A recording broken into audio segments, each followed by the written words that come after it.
Good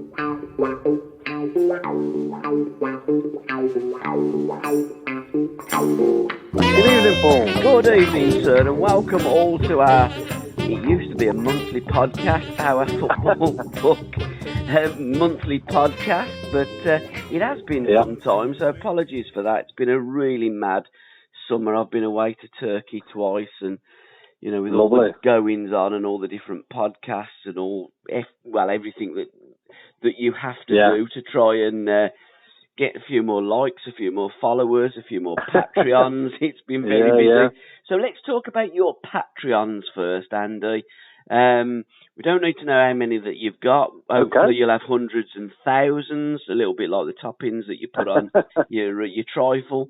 But how can people hook up with you, buy your product or buy into your product, and what is the best for people that don't necessarily publish books, but people that like to read books, but ultimately just want to support you?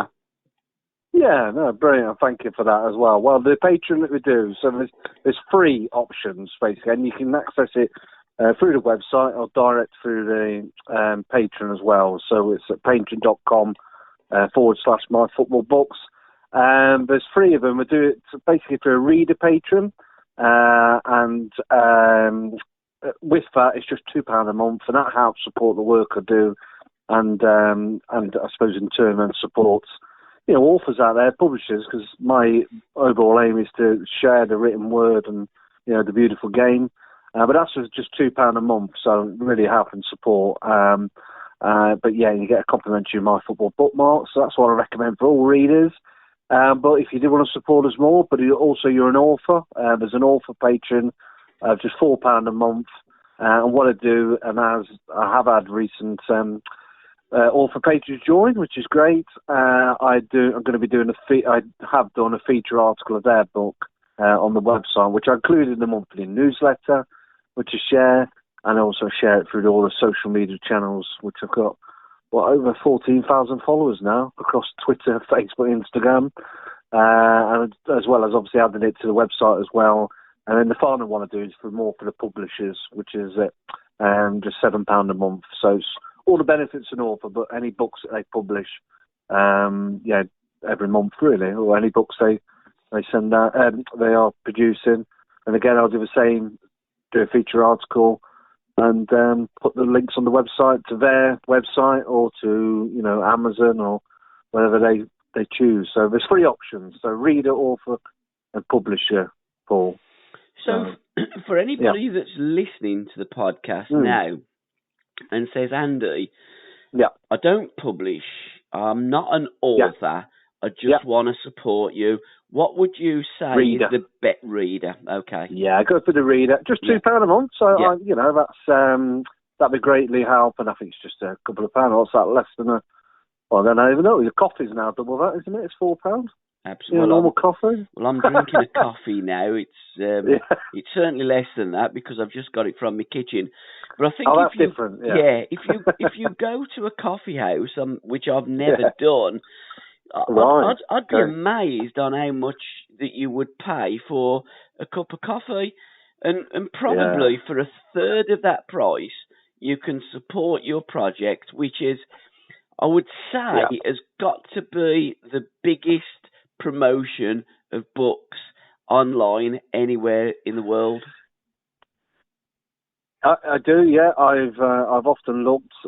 So I've been doing it for years now. So I celebrated the third anniversary since starting in COVID, and I'm not aware of anywhere, quite literally worldwide, that does similar. Really, just focused on football books, and I cover books of all your new releases, ones that books coming soon, but also recommended books both by me and also people that follow and recommend books to me to read and to fellow readers. So yeah, absolutely. There's a lot of books on the website, thousands basically.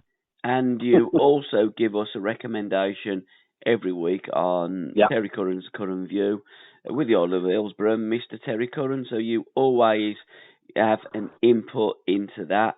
I think what you do is quite phenomenal and unique as well, because you do it all because you care about the football books.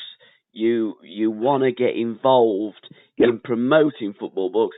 And with our football book podcast, the way that you get involved in our podcast is by linking up with Andy, and Andy will promote your books, and I go through your Facebook and your Twitter pages, and I go, oh, I like that. I'm going to give that a mention.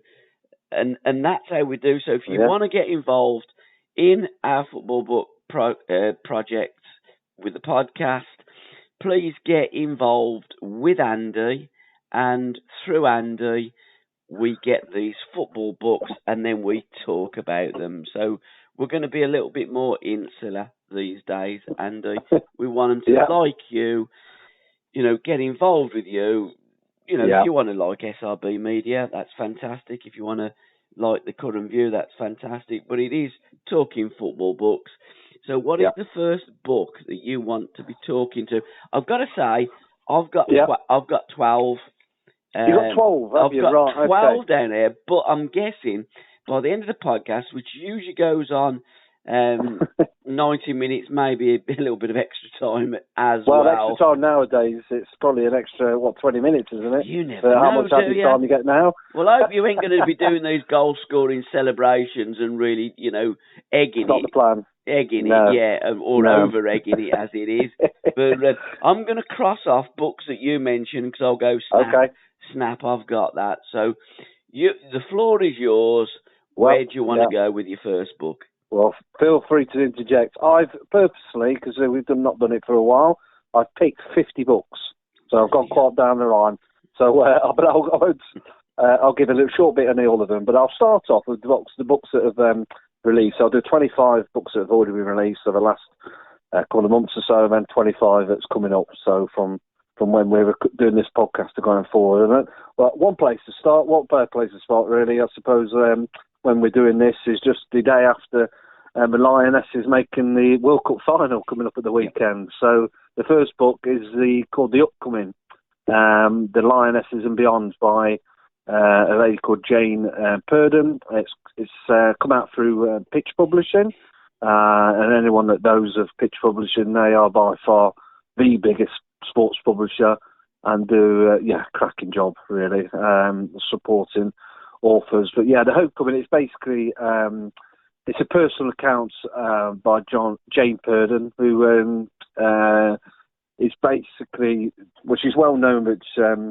she's done a lot of roles in, she's worked with Sunderland, she's also worked with the Premier League, I think in governance it was, the most recently she was a CEO of women's in football, and so it's a personal account of hers about how the Lionesses triumphed in the women's Euros in the summer of 22, which seems a long time ago, so it's basically a call about what has happened, and obviously now they're going to a World Cup final, which is even greater for women's football. It's certainly gone on, such a, it's a spectacle. It's one of the fastest growing sports, women's football that there is, and it's picking up from when it was so popular back in many long time ago. The Lily Parr team that you'll know of, Dick Ladies. We've talked of before as well. Dick Ladies. So that's the first one. Homecoming, by Jane Purdon. There are a number of Lionesses or women's football books at the moment. It is quite popular. There are a lot of people that are jumping on the bandwagon. I think it's great to see that the media, the controlled media, have finally caught up. They're actually doing things now that I was suggesting that they should be doing 10 years ago. And as the media are the media, they will follow the money. Us football fans follow the heart, but they follow the money. I find a lot of it vomit-inducing, if I'm quite honest, because I see the same people now that are falling over them wouldn't give them the time of day 10, 15 years ago when I was doing it for nothing. And in terms of the FA, I think they're just a bunch of idiots. But that Mark Bullingham is on the TV now. God knows what he's talking about, but I've not got much time for them. But good luck to the ladies. And if I could give you any advice or a word or a few words of advice, stop all this politicisation, if that's the right word, and the sexualisation of your game. Concentrate on being footballers because you're bloody good footballers, and all of the bullshit that surrounds it, just leave it at the door.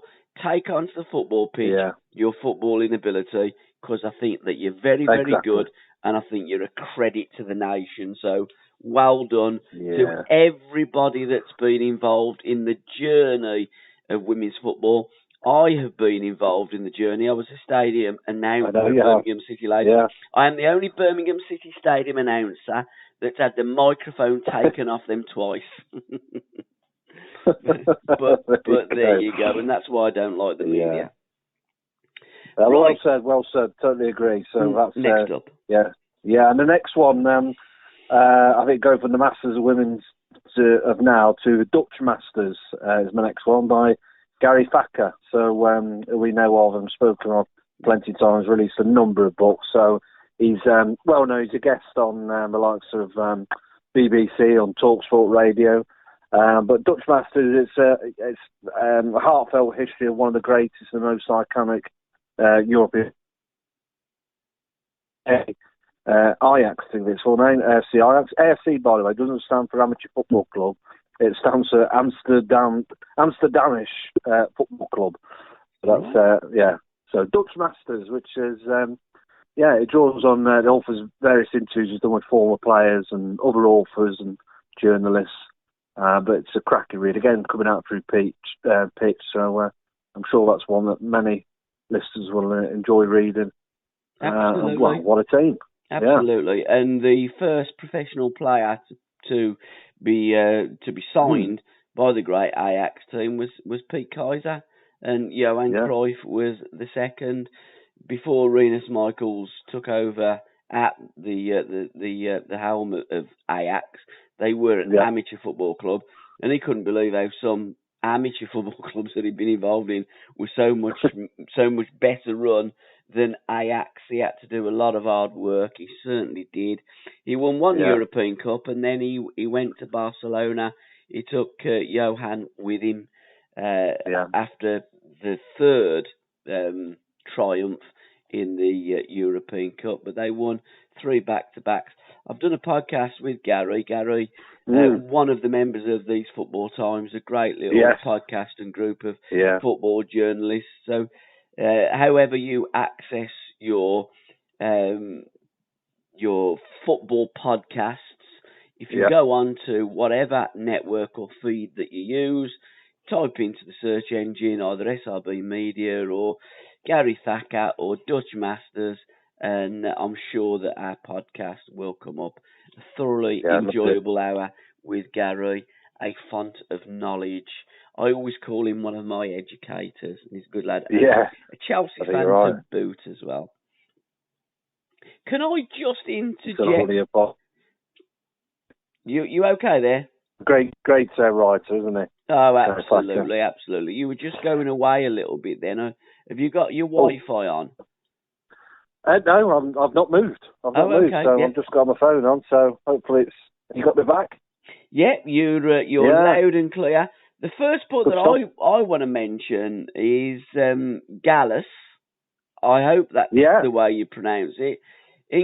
Scotland, England, and the 1967 World Cup final by Michael McEwen. And a couple of years ago, I caught up with Jim McCalliog, and Jim was telling me what it was like to play in that game, what it was like to score on his debut in that game, and some of the background to that game as well. So we're just going to indulge a couple of minutes, well, it's probably about 15 minutes if I'm absolutely honest, in Jim just talking about that wonderful game and the book Gallus.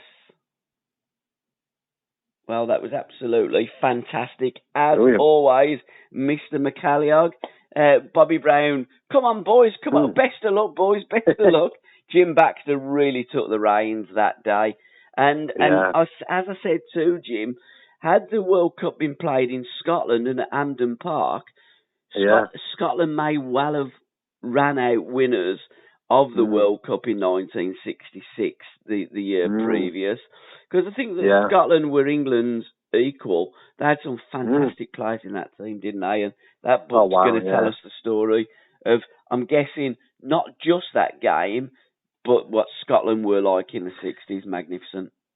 Yeah, and what an iconic match as well, isn't it? It's one of the most famous. Obviously, Scott won it in the end, didn't they? 3-2. So Jack Charlton was injured early, didn't he? So I think he scored one of England's goals. Yeah, I'd obviously remember seeing the footage of the fans pouring onto the pitch, but it was very much in a good manner, wasn't it? Not any of the probably the later ones when it was a bit tasty, let's say. It was all in good manner when the Scots ran onto the pitch at Wembley. Yeah, in 1967. So they didn't take our goalposts in 67. No, 10 years later they did. They came back for it. Yeah. That's it. No, great book and great author as well. He wrote Michael McEwen, the author of that book. He wrote The Ghosts of Kafkin Park. Some listeners might know about it. It's a really famous old ground that's no longer. Well, it's still there actually. But it's all overgrown right near Hampden Park. But he wrote Ghosts of Kafkin Park. It was one of our picks of 2021.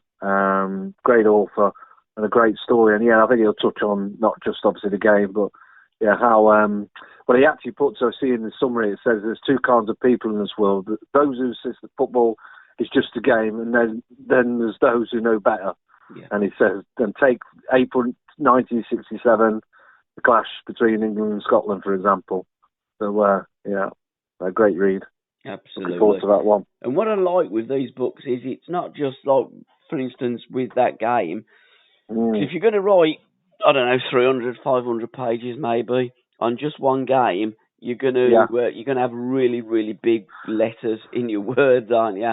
And I like the way that they go back and they talk about, what it was like during those times and the build-up and the game and the aftermath, etc. and what have you. So I'm really looking forward to getting hold of a copy of that book, Gallus, Scotland, England, and the 1967 World Cup final by Michael McEwen. Excellent. Fabulous. I'll go back to one of the feature articles. So I'm going in no particular order, as I normally do anyway. So, but I'll, again, there's a bit of a theme here with Pitch Publishing.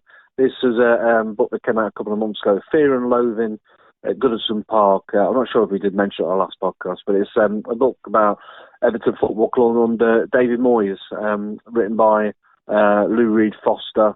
And it talks about, when David Moyes was appointed the Everton manager midway through the 2001-2 season, and it just when Wayne Rooney came onto the the football planet really, and his meteoric rise from a schoolboy to obviously then moving on to his controversial sale to Man United, isn't he? So, but it's about that, and it's obviously linking about Goodison when you think of Goodison's not got long left, has it? When they move to their new home at Bramley Moor Dock. That 50,000 stadium. I think it's late next year, 2024, when they move there. Really good book. Obviously, for Evertonians, a must read. Obviously linking it to Goodison Park. And what I will actually link is just there's a book that came out last year, Goodison Memories. I think Steve. Mentioned it on a previous pod. Yeah, it was Steve Austin Zocher. So released last year, which celebrates that legendary stadium. And I think I remember reading back some of the players have played at Goodison Park. You think of Tommy Lawton, Alan Ball, Dixie Dean, Bob Latchford, Pele, DeSabio, Terry Curran. There you go, yeah. Absolutely. The list goes on, but what a famous stadium. But that's, Fear and Loathing at Goodison Park, another one of the feature articles that it did. And again, going back to 66, the World Cup, Goodison was used as one of the venues for the tournament. And Big Ron, one of his uncles, had got a dairy up in Goodison, just by Goodison Park. And Big Ron spent a lot of that summer up there in Liverpool watching the World Cup finals. So there's a link to Nottingham Forest, your team, and 1967 and 66. And I'm guessing that a Nottingham Forest book's going to get a mention on this podcast as well. It might do. So is this a good time? Is this a good time to link it in? Then let's go with that. I think it may well be. Good segue there. Well, it's just come out very recently, and by a guy called Warren Turner, and it's called "Got That Loving Feeling." So Forest fans will know what that's that's the title of the book is linked to a song that Forest fans sing. Whenever they score a goal, it's "You've Lost That Loving Feeling." The song by, I forget who it is now. Righteous Brothers. That's it, of course, it's Righteous Brothers. Yeah. So, but yeah, it's written by Warren Turner. He was born in Nottingham, the author, and it's the roller coaster for 23 years. So, which I certainly lived as a Forest fan, starting from 1996 under Frank Clark, when just that same year, Forest were playing in the quarterfinals of the UEFA Cup, losing to Bayern Munich. And then, quickly it all went off. David Platt, and then Joe Kinnear. Well, the season was 2004, 2005. And Joe Kinnear, then Gary Megson led us to the League One, and it was just downhill. It was just awful for so long. And then in stepped in Steve Cooper, and as they say, it's the rest is history. When he moved in. 8 games into the season, bottom of the table, and it was just incredible. I'm still living the dream really now, really. So I'll be doing a QA actually with Warren Turner, and I'll be sharing that on the website at some point as well. Where will you? You can't just leave that. Where are you going to be doing the Q&A, Andy? Well, no, it'll be just online. Okay. So not in person, no, nothing like that. So I'm just going to do. Unless we decide to do it, we haven't actually done it as of yet. So my thought is just, I'm going to send him a few questions and answers, but there's not a plan as of yet, or I'm not really planning to do. I've never done like a live P&O or podcast like you do. I'll leave that to the professionals like yourself. So, but I'm looking. Yeah, that's the plan, to do one of that. So and just share what's in the book and share some stories, really. I think that would be. Hold on, Andy. It's not Father Christmas. What do you want, young man? Hold on. There we go. It's almost like Christmas. Next door. There you go, son. All right. There you go, Andy. Okay. Bit like Malcolm McDonald when we done that over Christmas and his door went, it was a parcel. But it's mid-August and it's next door's parcel. But there you go. Wow, excellent. Yeah, but I think that'd be a good shout because, there's a lot of love. I mean, you might have lost that loving feeling, but there's a lot of love for Stevie Cooper. And I think if you've done a book launch close to the City Ground, another song, Mullican Tyre, what? I mean, when the Forest fans sing that before kick-off, I mean, it makes the hairs on my arms and body stand up. I think they're absolutely fantastic. So I think it'd be a great shout, not only doing a Q&A online, but a Q&A in a bar, in a pub, by the City Ground, and maybe have a couple of older players that are there that day. Yeah, potentially. Well, we could probably catch up about that if you've got some ideas. But it'd be great. So some of the stories of those 23 years and doing it somewhere near the City Ground would be brilliant. So, I talk about the atmosphere. It's just, I don't know. You always think, am I being biased? No, you're not. It's brilliant. City Ground, and ever since Cooper came in, and I've never known it better. Certainly in the last 23 years and longer. And you could often hear like the Gary Birtles who's done some Forest podcasts, and he'd say, "I've never known the atmosphere. I never knew the atmosphere that good back in the 70s and 80s when we were champions of Europe. The atmosphere is just incredible at the moment." So, and that's all down to that one man, Steve Cooper. So. He could do anything. He could walk into any pub and he'll never have to buy a drink. So, he could walk in. If he walks in now to my house, I'd give him anything he wants, really. Yeah, within reason. I think within reason. I mean, when you look at managers that have come into football clubs in recent times, he's got to be up there as one of the great mix and matches of English football, to look at where he was, and Terry Curran, Terry identified Steve a few years ago, because he watched him when he was coach of Liverpool's under-18s. Yeah. And then he went to manage England, one of the young England teams, and then Swansea. And Terry was talking up Steve Cooper for a long time, and I think that'd be great to involve Terry if you could get Steve there as well. I think it would be a great night. Steve Cooper, Terry Curran, Andy, and the fellow that wrote the book as well. And Let's see. Steve Cooper's brilliant at things like that. You know, I don't know if you remember, there was a tragedy in Nottingham a few months back. Sadly, it was one of the Forest fans were killed as well. Yeah. And there was this story shared, I think, pretty athletic. It was today or yesterday, where it was talked about the family were invited to the training ground, and Steve Cooper spent over an hour sitting talking to him. You know, and it's just a proper down to earth, and he understands the community. You know, and I think Forrester is just very lucky. He could have gone anywhere, but Forrester very lucky that he chose a club that were really on its knees at the time when he came in. And as I say, the rest is a wonderful history, and hopefully it continues. So watch this space for the Q&A, a live Q&A at a bar in Nottingham with Steve Cooper and the boys. I think that would be absolutely fantastic. So what we got next, mate?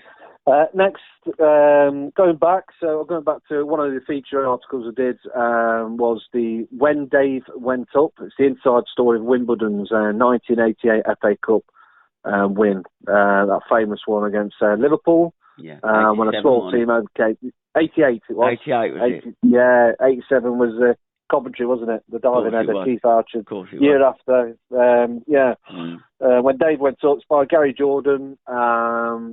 Gary Jordan's another kind of prolific author as well. He's written a number of books on Wimbledon. He's actually the editor of the club's match day programme as well. I've got to say, I don't like Wimbledon. I've never liked Wimbledon, and I never will like Wimbledon. Out of all the 92 clubs, they're probably the only team I dislike. They had a certain style, didn't they? So they had no style. They were a load of thugs in football shirts. I just don't like them. But respect and all the best to the author and to everybody at Wimbledon.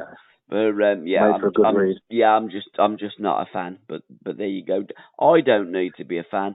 There are lots of fans that are going to buy this book. So good luck to them all. Interestingly, one of the bullet points when you see books, when you get a press release, one of the bullet points says there's details of the battle at St James's Park. So I think it just says it a little bit there. But not all the games were pleasing on the eye, let's say, when it evolved. Brian Little, when he was manager of Aston Villa, said, if we can actually keep the ball on the pitch, we'll beat them. And I think that just about summed up Wimbledon. That's a great quote. Excellent.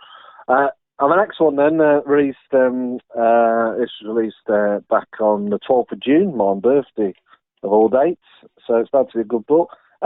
It's called Ernie by Stephen Poxon. It's basically a heartfelt recollections of a football legend called Ernie Moss. And I love these books where there's names that you don't really know of. I wasn't really familiar. I don't know about you, Paul, but it was Chesterfield.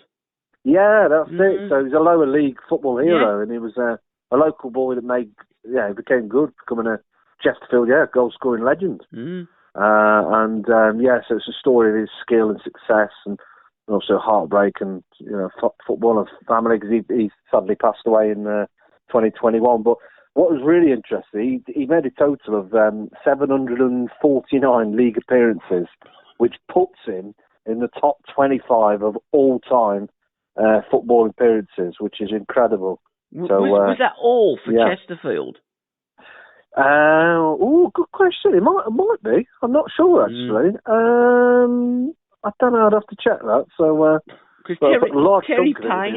Terry Payne played an unbelievable amount of games, didn't he, for Southampton? I think Terry played over 700 games. I mean, the top one is Steve Perryman. I think. What did Steve do, about 900 games to Tottenham? I think he's just been beaten. He's beaten just by, I don't know if you can, you have another guess. He's a goalkeeper. For one club? No. No. Not for one club. No.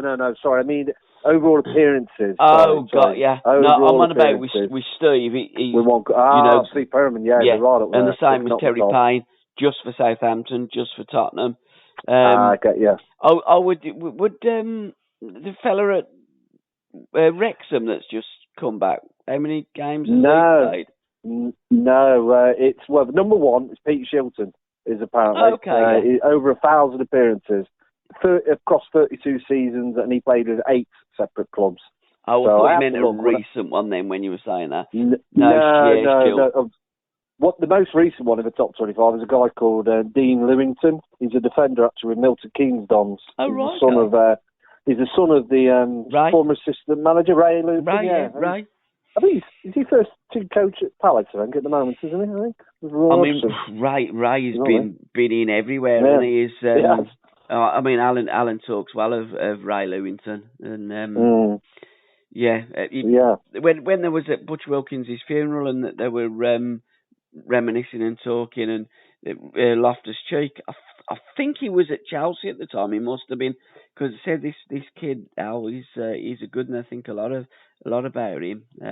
Clearly not that much because they sold him, but 12 months is a long time in a Premiership club like Chelsea. But Ray Lewington played for Chelsea, and he's been on that coaching merry-go-round, if you like, around the London clubs for years and years. So great. The great Ray Lewington. So his boy got how many appearances for MK? Yeah, so his boy Dean Lewington, he's the only one that's currently playing now in the top 25, of all time Football League appearances. So, and he's a defender with the Milton Keynes Dons. So, and if I'm correct, he's only ever club has been. I think it was originally when it was the original, Wimbledon, before it was obviously became Milton Keynes Dons, and the less said about that, the better. Absolutely. So I think he's a one man. So, but other ones that in the top 25, there's loads of goalkeepers. But I was fascinated just to see. You got David James. Is Derek Parkin in there for Wolverhampton Wanderers? Oh, I'd have to have a look. I'll come back to you. I'll have a look at that. He holds a record for Wolves. And I think Big Ron played a lot of games for Oxford United as well. Yeah. I don't know. Maybe it's something we'll cover off for the next time. Yeah, absolutely. I don't know. I've just got a list of goalkeepers. There's David James, David Bessant, who we just talked about, Ray Clements, Pat Jennings, and Tommy Hutchinson, whose book came out not long ago. Yeah. Again, so spent an hour with Tommy. Not face to face, but we did it on down the wire.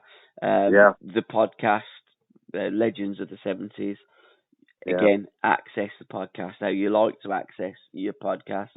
We're a phenomenal player, tremendous man, and some lovely stories as well. Tommy Hutchinson, one of the greats of the game. Never played the game of football while he was at school. Did he not? Oh, wow. No, I know. I said that. Wow. You're joking. I said, no, never played it while I was at school.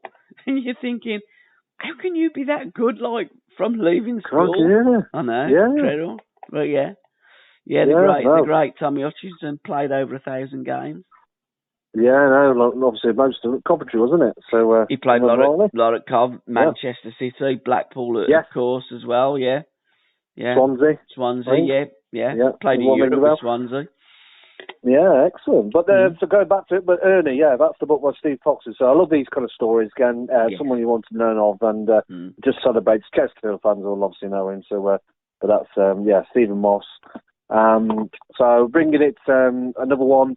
A feature did of a book I was sent as well. So we talked about earlier about the author patron, but he sent me his book in his volume 2. They played for David Pleat at Luton Town.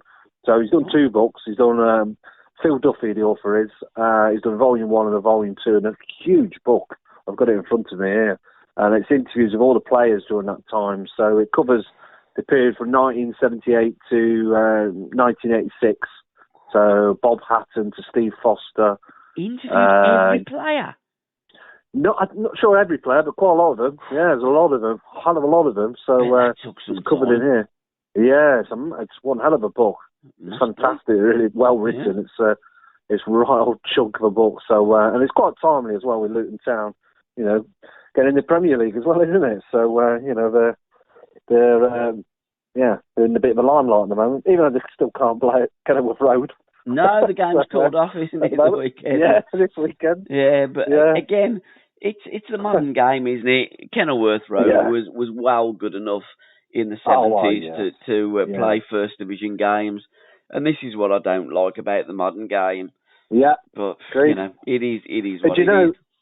But the ground improvements, you know, that's what it is, and it's to meet the broadcast media requirements. It's costing them £10 million. Yeah, it's crazy. From what I gather, and it's just bonkers. So, but with plenty of away fans, Premier League will have a bit of a shock when they go through that away end through the houses. Oh God, yeah. But again, there's no other ground like Kenilworth Road. You got to feel a bit sorry for the people that actually live there and sitting there in the back garden having a quiet, you know, drink, and the family have come round, and then I don't know, Chelsea turn up. Exactly, yeah. But, where they're going to park for starters. Yeah, good luck with that. But, happy days. Excellent. Right, next one. I'll keep going to you, jumping. Yep, you crack on. Paul, I've got Golden Generations by Michael Galway. And this is a story of the 2006 FIFA Men's World Cup, which I actually went to. So I went to that World Cup. Germany. Yeah. Yeah, so I spent a few days in Berlin. I think it was Berlin. I can't really remember much of it, but it was great. How much did you have to drink? You can't remember what city you were in. I mean, I've heard of a few people that can't remember what bar that they were in, but they remembered the city. Just about. No, and it was the hospitality. I always remember the people, the Germans. They're wonderful people, so friendly. It was incredible. They couldn't do enough for you. I didn't smoke. I remember one of my friends smoked, and he'd run out of cigarettes. And I remember the barman saying, "Don't."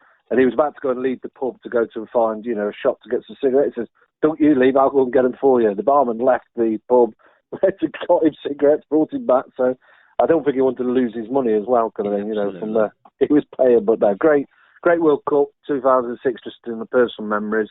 And it will always be remembered, obviously, that final when Zinedine Zidane, you know, that mad moment, the headbutt. It's extraordinary, really, when you look back, you know, and I still think of the image now, it's in the book, when he walks past, you know, the World Cup, you know, and he exits the football stage, didn't he? And, because he almost single-handedly dragged them, you know, to the final. And then, it was obviously Italy that went on to win it. I mean, what a player he was, easy. Yeah. Got turned down famously by Kevin Keegan at Newcastle. Did he? Yeah. No, I didn't remember that. Yeah. Silk had one of Silk's players. So he phoned up Kevin Keegan. He says, "Kev, I've got the ideal player for you." He was at Bordeaux. He was just leaving Bordeaux, and Silk had gone and watched him, and he said the best player that he was just incredible. What a player! Yeah. So he phoned up Kevin. And he says, "Kev, you got to get sign him. You got to sign him." So he said, "Leave it with me, Silk." So he then left it for a week, maybe 2 weeks, and Silk phoned him up. He said, "Kev, Zinedine Zidane, what do you?" He said, "Silk, we've sent our team to have a look at him, and the report that come back was he wasn't good enough to play for Wolverhampton Wanderers, who were at that time bottom of the Championship." And, and Barry Silkman said, "You are having me at it, ain't you, Kev? You are making the biggest mistake of your career." And to be fair, Kevin Keegan did not see Zinedine Zidane play football, but he sent one of his staff to watch him, and the report come back that he wasn't good enough to play for the bottom of the Championship. And I hope he's still not a scout. No, absolutely. I mean, a great story. Silky tells a great story, and it's on our podcast as well, Maverick Tales. That tale of Barry Silkman talking about, and also as well Georgie Weah. Georgie Weah was touted to all the Premier League teams, and nobody wanted Georgie Weah. That rings a bell. Yeah, and Barry did say he couldn't work out whether he was a better footballer or a cook. He was brilliant in the kitchen, but he went to AC Milan, and within a few years, he was World Player of the Year. So it just shows you what our scouts know about football. But there you go. Oh, fabulous. That's why I love listening to your podcast, Paul. It's those stories that you never hear of. So, and that's they're shared on platforms like yourselves. The next one, I'm just going to run through a few. So we've got In Safe Hands. It's about Rangers goalkeeping greats. The author is Alistair Aird, who's a pretty prolific author himself. He's wrote a load of books on his Rangers FC. So, it's basically a story of the players who've all kept goal for Rangers since its inception in 1872, and it's got a forward as well by the current Rangers manager, Michael Beale. So it also includes, I do recall when I was reading it, it's quite a poignant tribute to the late Andy Gorham. Great goalkeeper. And character. Yeah, he was, absolutely. So, I don't like him, that Beale. I don't like him. There's something about him, he just gets up my nose. Yeah, he was at Liverpool as well, wasn't he, if I remember? Yes, he was. Yeah, he was. Yeah. But I did like Andy Gorham. I thought he was an absolute character of the game. So safe hands. Excellent. I know what I mentioned that's recently just come out. So as of Monday just gone, as we're recording this, is When the Sky Was Blue. And this is the inside story of Coventry City's Premier League years, written by a guy called Rich Chamberlain, going out through pitch. And it celebrates Coventry City's 9-season adventures in the Premier League. So from being the founding members, when it says founding members, just to be clear, it talks about the Premier League, not the Football League. So it's quite... It does wind me up. You feel like you have to say that, just a bit of a clarity. When it say founding members, that means, it's not. It's Premier League. They were one of the clubs that stole and ripped out the heart of English football. So don't come a founding member with me, pal.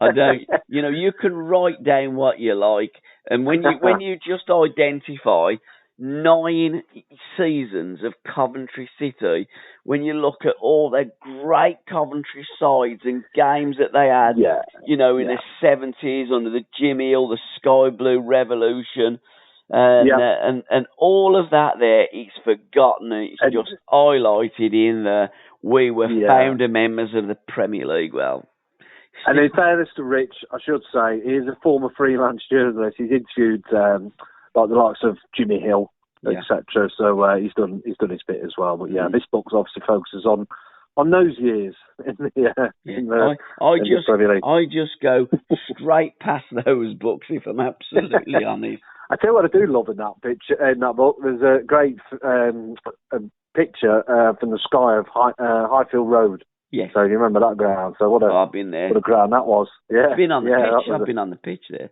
Have you? Yeah, when Mickey Harford scored a goal, 1982, last game of the season, and we took thousands there, and that was the first day I was ever on a football pitch.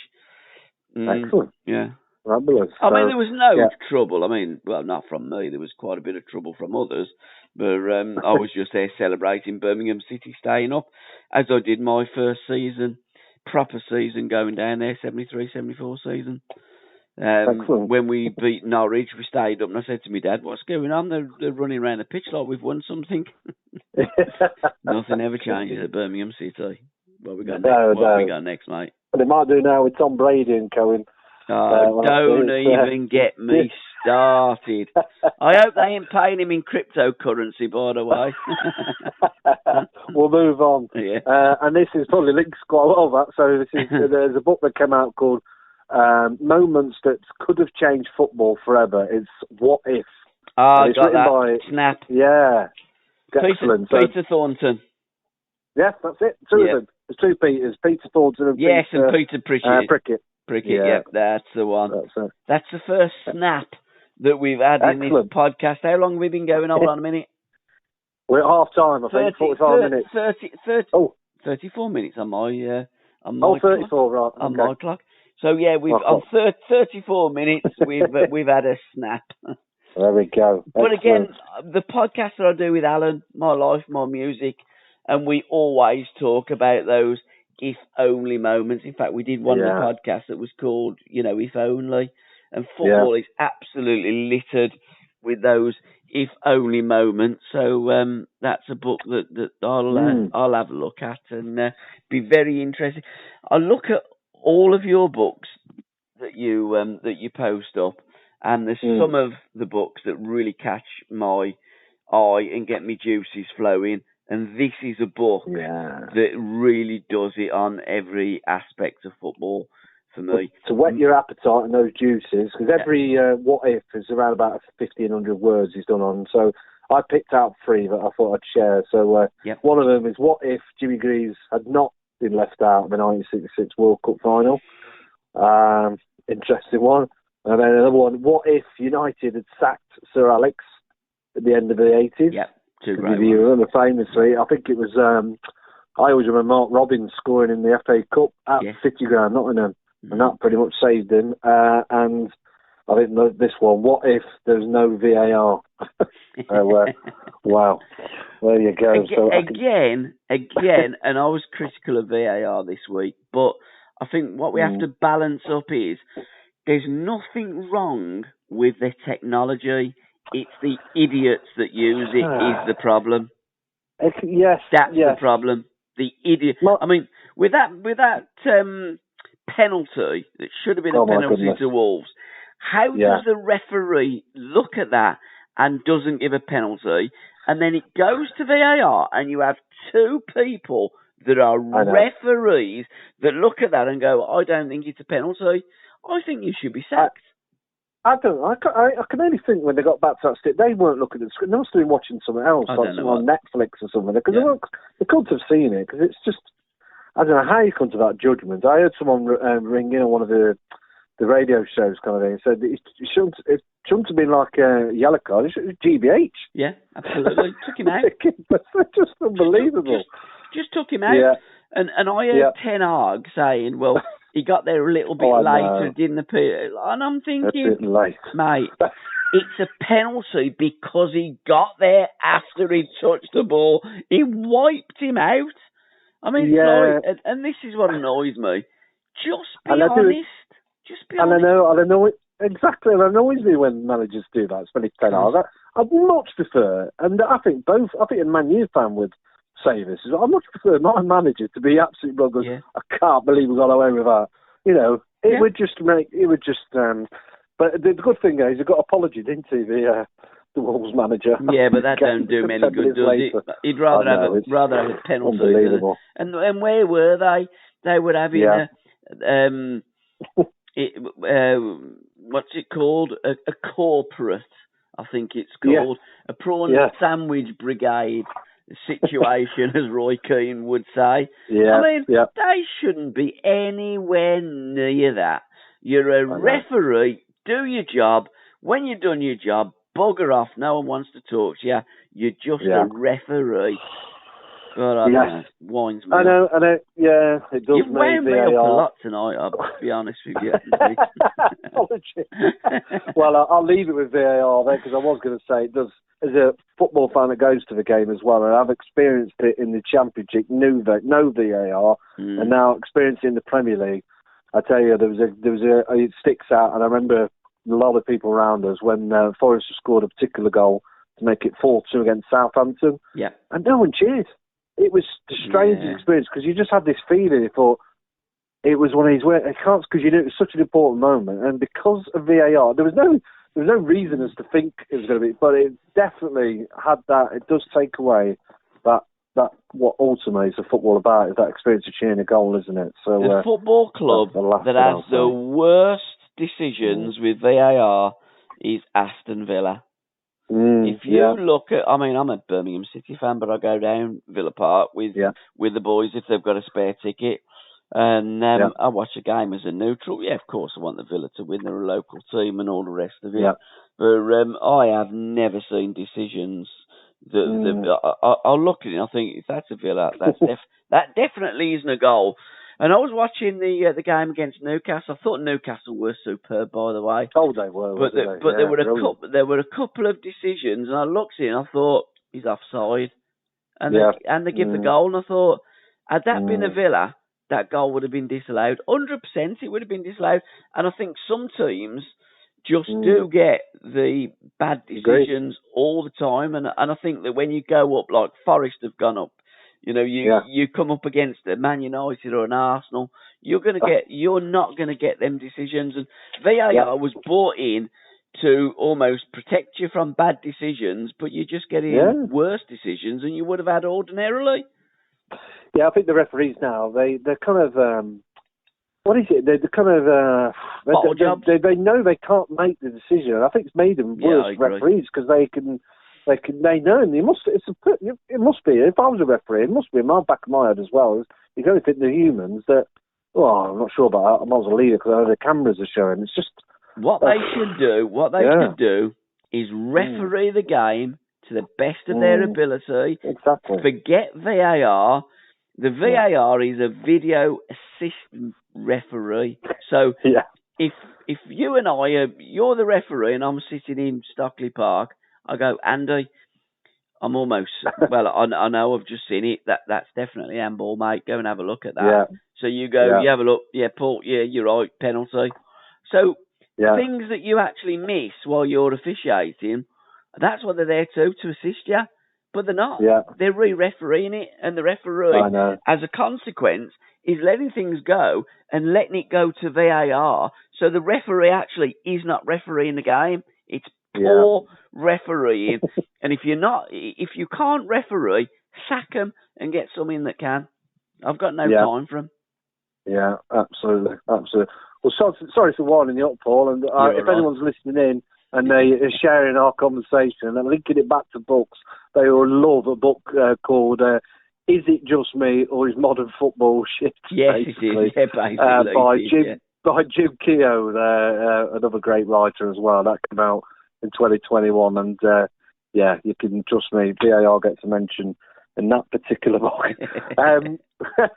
One book, bringing it back to the good old days, let's say, a bit before our time, well, I'm pretty sure, Paul, your time as well, but Mr. Corinthian by Parr Jackson and The Casual Corinthians by Lou Walker. Lou Walker and other authors written a number of books. But it's about the Mr. Corinthian, Nicholas Lane Parr, I think is his nickname, Jackson, who was the founding father of the famous Corinthian Football Club. What a phenomenon, really, in the game's early years. A team of amateur gentlemen, they achieved victories over FA Cup winners, league champions. The players comprised the whole England national team as well at one stage. So, but they went on overseas tours. And really took the game of football across the globe, and it's had its impact. So many parts. South America certainly was one of the areas, but that's a book by Lou Walker. So, but that's why Corinthians in Brazil are called Corinthians, isn't it? Because they took the name. But I think we mentioned this on a previous pod. I certainly have mentioned it in Book Corner on the Current View. Because I'd looked at that, identified that, and that was a book that, again, I like books with historical content. Going back to that Ernie Moss, again, that's a book that, if I got time to read them, I'd read that. But, because I think that when there's stories like that, I like to read those kind of stories. When you have a modern day game player, that's still playing in the modern game now, I go like, why would I want to bother reading that? I can see what you're doing, mate. You're on me bloody television screen every 5 minutes because it's gonna be a top player, isn't it? That they're going to be writing a book about. I mean, my favourite player is Jack Grealish. There was a book that come out about Jack Grealish last year, I think. I'm not going to give him a mention because I don't like the bloke. But I wouldn't read it because Jack's still playing. When you've finished your career, then I'd read about it, but not now while you're playing. And it'll come as no surprise. And a lot of people, if they've read autobiographies as much as I do, I can think probably on one hand how many good books there is of when it was written by featured footballers as they were still playing or just finished. Actually, even them are not. It's just not great. Just not great. Not that the backstory. After what they did, they finished football and the way their life carried on. So just haven't got that depth or interest, to be quite frank. So yeah. I also think, Andy, the modern player is just so pampered. It's beyond comprehension. Whereas, I've done a podcast with Johnny Giles, and I read John's, but his name ain't even Johnny. Yeah. It's like his name's Michael, and they called him John while he was in England, and then called him Johnny, but his name's Michael Giles. So, the story about him growing up in Ormond Square, I'm reading it, it's just fascinating. It's a great bit of reading, and, these players, not for me, with the modern game, and generally speaking, the modern player. So I subscribe to that fella's, the modern game is shite. I tend to agree, sir. Yeah. Well done. I hope you sell a lot of books. Excellent. Well, I think you're on this next book that's coming up. So this is coming out in October. So I'll mention a couple of books that's coming up the next month because obviously we'll have some podcasts. So October, by the way, is by far, in my experience, the busiest month of the year because lots of books come out at that period, and there's a reason for it. Actually, it's to catch that Christmas market coming up as well. So it's coming up. Well, the one book that's coming out is Liam Brady. Oh, you're joking! Born to be a footballer. Yeah. So really, who's written that? It's his autobiography. Yeah, but who's ghostwritten it, do you know? Oh, I don't know, actually. I don't know. Yeah, I'm not sure. I haven't looked at it. It's only recently I'm aware of it. So Born to be a footballer? Yeah, it's called Born to be a Footballer. What a player. And I don't know about you, whenever I think of Liam Brady, I always think back to that goal when John Motson, I think, look at that, just look at that. What a goal. And it's that, he tackles on the edge of the area. Yeah, 5-0 against Spurs, isn't it? That's it. Yeah. 1978. What a goal that was. So, but what a player. So, one of the all-time greats at Arsenal. But his career, he went to Juventus, then he won 2 Serie A's. Serie A's. He also played for Sampdoria, Internazionale, Inter. But yeah, quite a career. So that'll be a interesting book. And it says here, full of honest insights, anecdotes and recollections of extraordinary times on a compelling story of a 50-year career that's unparalleled in Irish sport. So it's been published by an Irish publisher. So, but I'm not familiar of. So, because he done a lot. He done a lot on RTE, didn't he, Liam? With Johnny Giles as well. I think he still does. Yeah. And who was the other fella? Oh, you mean yes, him? Eamon. No, him. Yeah. His name. Yeah, his name will come in. Books. Really controversial. Goodness, it's one of my favourite books as well. Yeah. Oh, I know. It'll come back to it about it, yeah. But Alan Hudson, that was one of the if onlys. Yeah. If only Terry Neal would have kept Alan Ball within that Arsenal team instead of sold Alan Ball and had Hudson to replace him, you would have had a midfield trio of Chippy, Uddy and Bawley. For me, that would have been the greatest midfield trio in English football ever. Yeah, absolutely. Phenomenal. And Al was saying how brilliant Chippy was. He got this supreme confidence about him. He said there's few players that got Osgood had got it. Alan said I developed it when I was at Stoke, but I didn't have it at Chelsea. Osgood had it, and Brady had it. Brady was, and that left foot. Kenny Burns always used to say you could open a can of peas. Yeah, you could open a tin of peas with that left foot, Brady. Eamon Dunphy's his name. Eamon Dunphy. The guy you're thinking of. Yeah, so only a game. It's one of my top 20 actually. Favourite all-time books. I can't believe I forgot his name. So Eamon Dunphy. Yeah, Eamon Dunphy. Very controversial, like you say. Yeah, absolutely. On the list. There used to be RTE. Eamon, Chippy, and Johnny Giles as well. RTE. Yeah. So and you say that's coming out in October. It is, that's October, that is. So we've got a couple of months, to look forward to that one. But I'm sure that'll be a popular book. Big fan of Liam Brady. What a player. Excellent. Bringing it back to books that recently come out, there's one that's called Pretty Polly. Okay. It's one of the best looking covers I've seen in a long time. And Is that a parrot? It's not quite, no, but very colourful like a parrot. It's about football kits. And as you ever look on Twitter or any kind of social media, but the football kits are so popular. But Pretty Polly, do you know what? I don't get them. Shirt, I don't get it. No, I'm not. I'm not one of them. It's like football shirts and carry on next.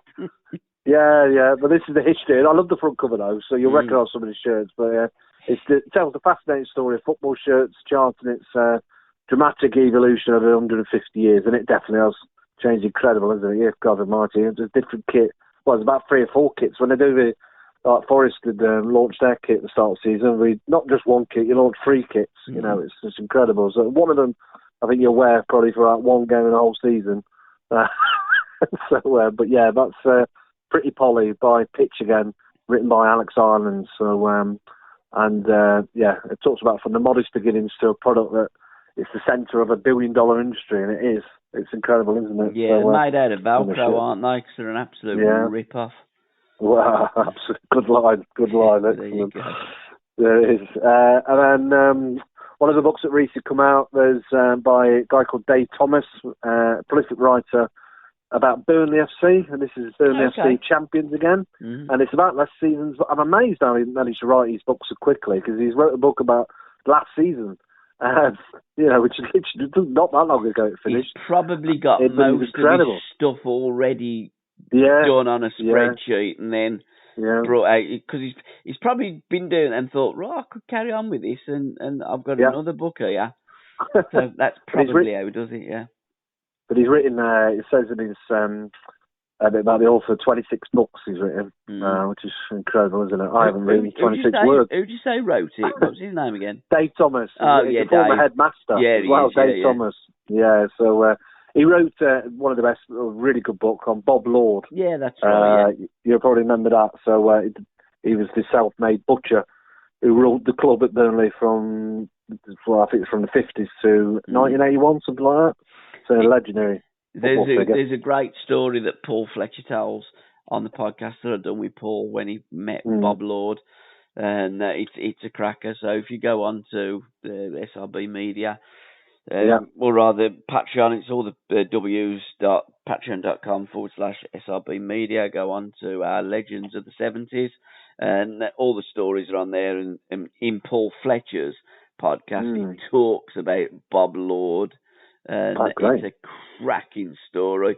But Dave's written a load of Burnley books. You know, he's an absolute pinnacle of knowledge, font of knowledge of Burnley Football Club. He used to follow me, then for some reason he decided not to.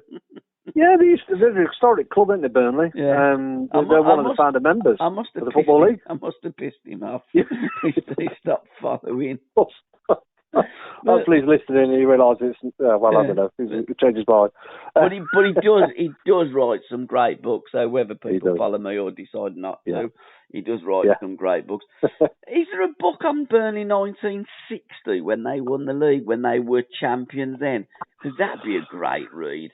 I'm not too enamoured with the modern stuff, but they done that, and then in 1931 when they went 29 games unbeaten, or 30 games unbeaten. 29 games unbeaten. Yeah, the book that definitely brings to mind is another prolific Burnley writer by Tim Quelch. It was called Never Had It So Good. It was about Burnley's incredible 1959-60 league title. Yeah, that's the one. I think that's maybe the one you're thinking about. Yeah, it was a remarkable feat, wasn't it? The smallest club ever to win the title. Tim Quelch, was he the fella that wrote that book about the 59 season going into the 60s with Jimmy Hill on the front? Sure, that was Tim Quelch. I forget the name of the book. Oh, do you mean? Oh, yes. Yeah, The End of Innocence. That's the one, The End of Innocence. Yeah, the Watershed season. That's the one. That was Tim Quelch, wasn't it? It was, I remembered, Yeah, and I think that was based on the same season, wasn't it? Yeah, with Jimmy Hill on the front. Yeah. Cracking front cover, actually. He's a brilliant cover. But again, Pitch do some brilliant front covers, don't they? They do. What we got next, mate? Excellent. Next up, I've got going back to one that was recently released, A Sprinkle of Magic, about the non-league clubs in the FA Cup. Snap, brilliant. Well, there we go. Snap, second one. Excellent. Yeah, so I love the FA Cup. And this is written by a guy called Aaron Moore. Yeah, it's focused on the non-league clubs. It's written, just to be clear, if anyone's looking at it, it's written about the club since 2009. So I could probably understand it, actually. Yeah, because it's probably, I suspect it might write. Not Snap. Oh, right. It's not the same book you're thinking of. No, it is. But why'd you do it? Why'd you do it from just 2009 onwards? I know. I can only think he might be doing another one. He might do another stage kind of thing. So, but you're similar to me. I did think. I thought when I saw it, it was like, you ever done it? I thought it might have gone a bit further back, man. I was going to talk about the Leatherhead Lip. Hereford. Well, Hereford, not Hereford, sorry. But the Leatherhead Lip. Kelly, when he scored a brace at Filbert Street, didn't he? Then you got Dickie Guy, who's probably my favourite Wimbledon player, but I don't like Wimbledon, but he made that. Yeah. Did he save a piece of Lorimer penalty in 1974? And then, of course, Altrincham that knocked out Birmingham City. Robert Hopkins scored an own goal. In fact, they had a reunion a few years ago, and they invited Hoppy to it. David Seaman was the goalkeeper that day for Birmingham. Hoppy said he's never going to make it, that lad. So I like the 70s and then the 60s. Colchester knocking out Leeds United in 1971, Ray Crawford. So many brilliant non-league. And that's what I thought the book would be about. So it's the more recent ones. You've got Stourbridge, Hendon, you've got Lincoln City. So it's either going to if he's listening, Aaron, that's your next one. Do it further back as well, or someone else thinks of that. Write that one and we'll buy it. But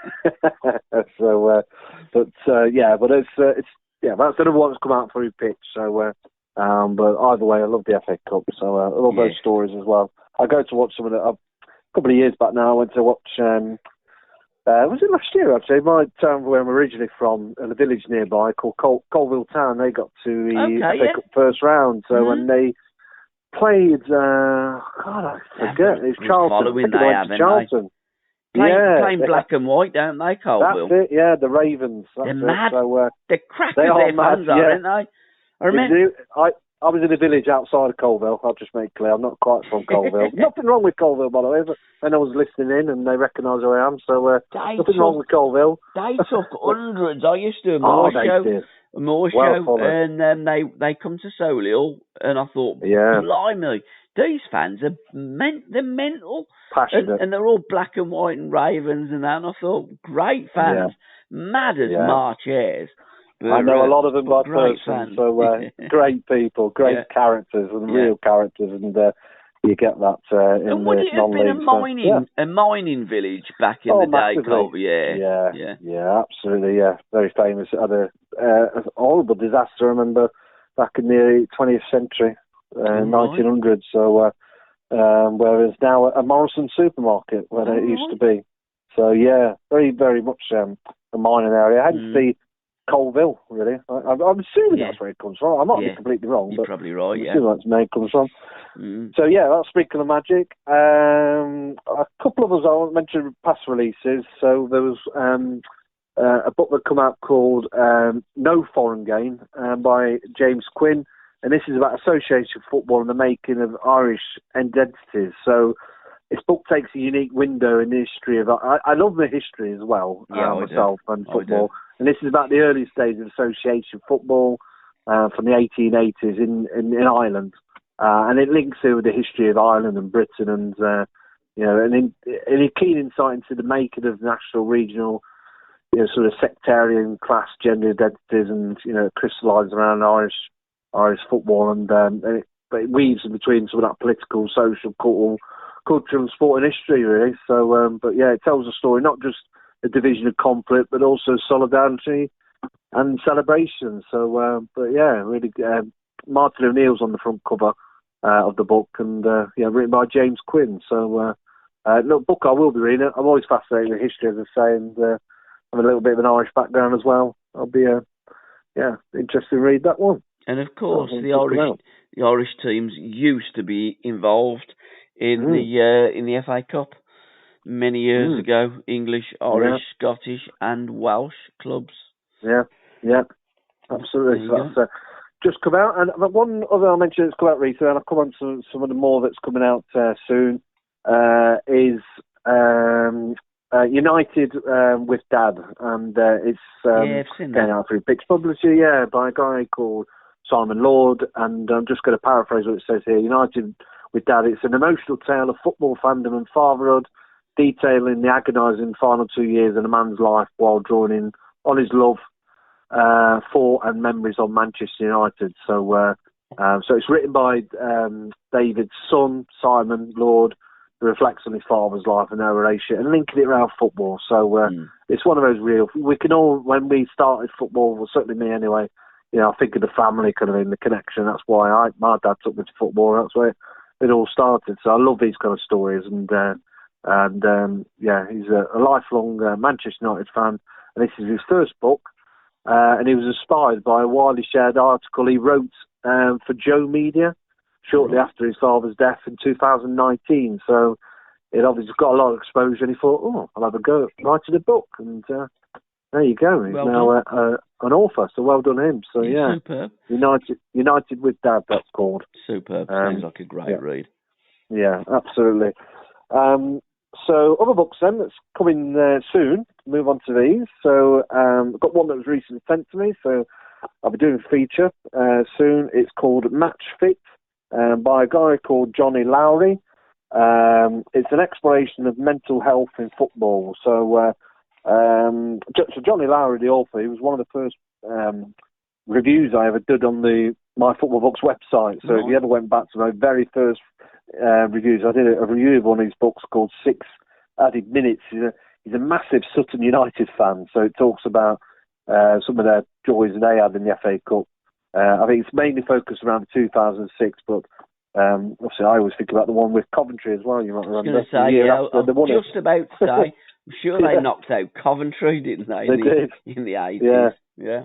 So, but this is Match Fit, an exploration of mental health in football. So it basically goes from the Premier League down to five-a-side, and it's on this... it's got candid contributions from the likes of Chris Kirkland, Paul Lambert, Marcus Spence, and it talks on some of the issues footballers face after retirement and the rise of social media, and the impact it has on footballers. Also, I guess it'll also touch on the ones that don't, they don't hit the highs, do they, of football? And there's plenty of stories of people that don't quite make it, and they're devastated by it because they, very focused on just being a footballer, and all of a sudden they've got to go out to the big wide world and do something else. Absolutely. So, it touches on that really. So, seasoned pros discuss the challenges they've faced in football, speaking openly about personal experiences. So, sounds a quite hard-hitting book, but an interesting one at the same time. So that's coming out, and again, that's through Pitch, which I feel like I say nearly every time now. Yeah. The next one is called Answered Prayers, and this is by now. This is about the 1966 World Cup, and I remember when I shared this on Twitter, someone rightly put, so another book about the 1966 World Cup. But then you realise who the author is, and he's a chap called Duncan Hamilton. Yeah, now, Duncan Hamilton, a lot of books. Duncan. He's 3 times William Hill Sports Book of the Year prize, and so it's called Answered Prayers, and it's England and the 1966 World Cup. So I'd be interested to see what else he does, write about something that's obviously covered a lot. But the fact it's written by Duncan Hamilton, it's always going to make a good read. Done a Cloughie book, didn't he, Duncan Hamilton? He did, yeah. One of my, if not me, favourite of all, Provided You Don't Kiss Me. Yeah. 20 years with Brian Clough. Yeah, wonderful story. Some of the chapters on their own could be a book on its own, especially the one where he talks about Brian Clough's ill health, alcoholism, and how he struggled and all that. But it's the way it's written. It's just you can feel it. You feel like sometimes when you read a book, I know you don't read that often, but there's a book where you really do feel like you're with you're with him when he's writing it. You feel yourself in that what he's writing about. So through the use of words. I wish I could do that. But, I did write a book. I did read a book while I was away in Turkey. Okay, great. Frank Worthington, one or two. Yeah. So I'm doing a tribute podcast about Frank because Frank would have been 75 this November. So we've got I've got pieces by Alan Kirbishley, Joe Gallagher, Keith Birchin, Alan Hudson, Terry Curran, Willie Morgan, and one or two others about the great Frank Worthington. So fantastic. So I was quite proud of myself. What have we got next, my boy? Next one, it's coming out the end of this month, so end of August. It's The King Takes Over, and this is about Liverpool of the Dalglish years, from 1985 to 1991. So it's a nostalgic account of when Liverpool were the best team in the land, and they played that style of football. And and it's about Liverpool's arguably one of the greatest players of all time, isn't it? A great manager as well. So it's a look at those. King in those years. So, but it also touches on, which is inevitably about how the Hillsborough disaster impacted him as well, and it also talks about how John Barnes, the first black player to be signed with Liverpool, overcome racism from the terraces to become a legend in the red during those through that period. So, but written by a guy called Sharif Abdallah, who's a football writer and blogger. I think I'm looking at it, I think it's his first book. So again, out to pitch.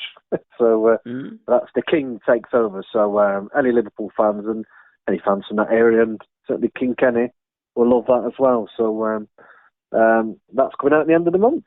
Lovely. And then coming into September, I think you might have shared this. I think I saw recently. It's about. It's called El Mes Grande. Ah, snap. Yeah, snap. Got that one as well. Story of Argentina. The River Plate. Yeah, the biggest and most successful club by Mark Orton. I look at. There was one that come out last month. Again, it was the Brazilian team, wasn't it? Flamengo. I've got that one. Yeah, I was going to mention that. Yeah, Flamengo.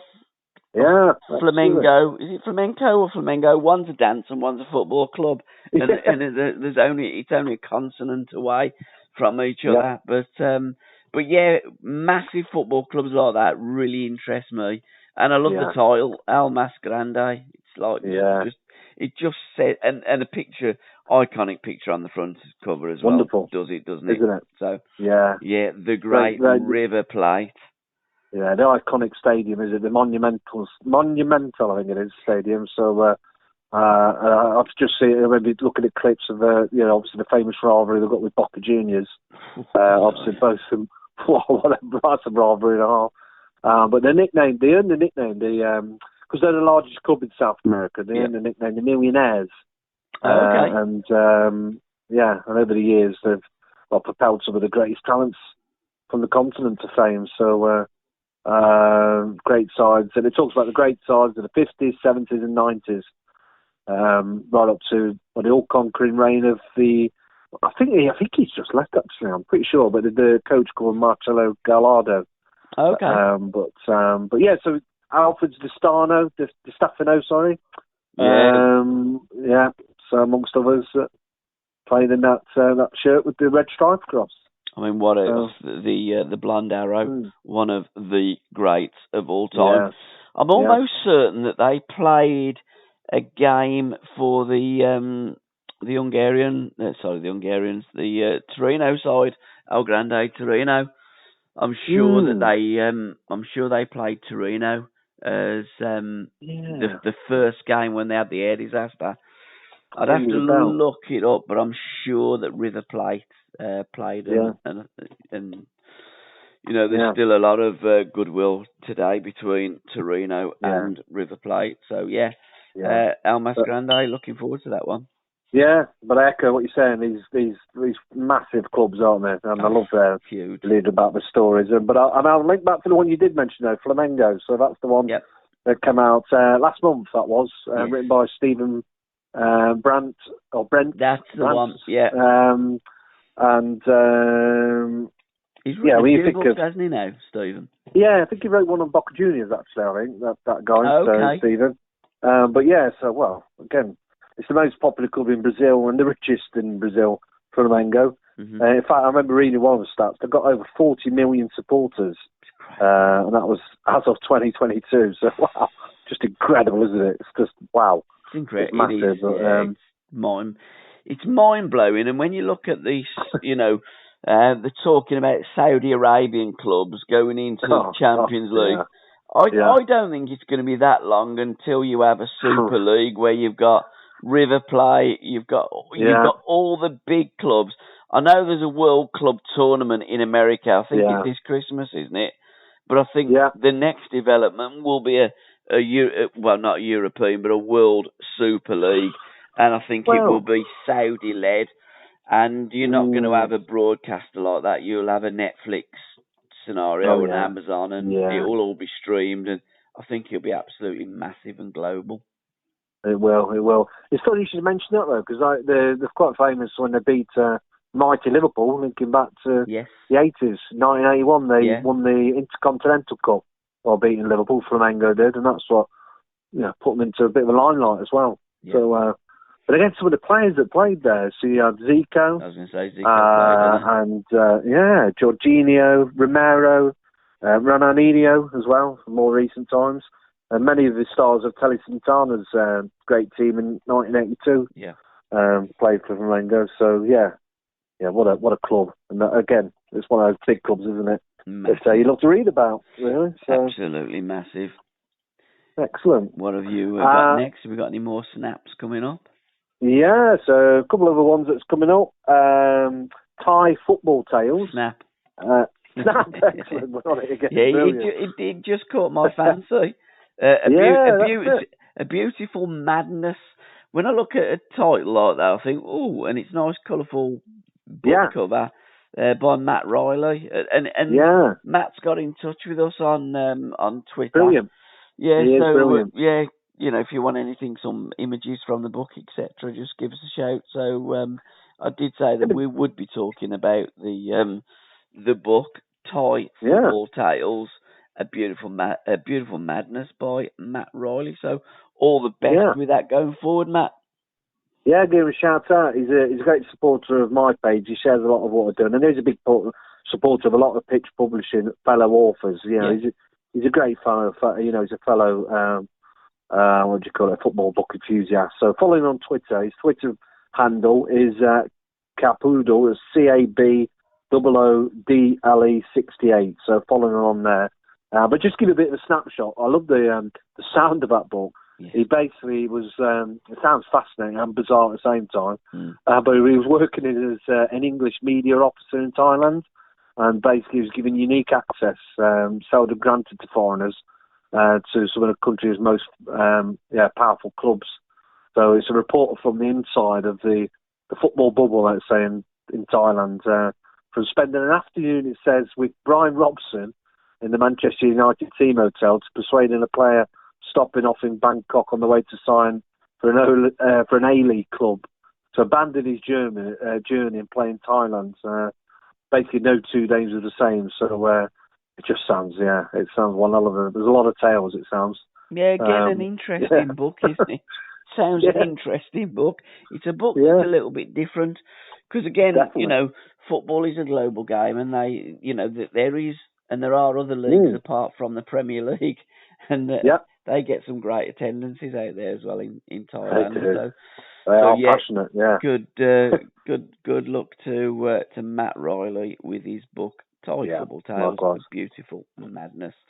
What else have we got, excellent. The Men Who Made Manchester United. I saw that. Subtitled The Untold Story by Harry Robinson. So this basically tells the definitive history of Manchester United before Sir Matt Busby's post-war halcyon days, really.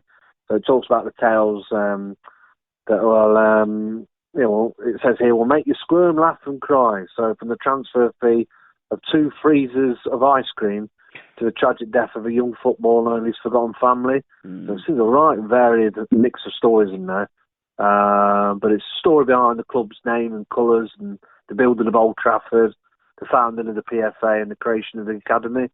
So it sounds a fascinating read. So I know Harry Robinson did quite a bit of his material. He writes a lot for the likes of 442, the Blizzard, the Independents. He's done a number of Manchester United related podcasts as well. So that's coming out in September. Another one after his pitch again.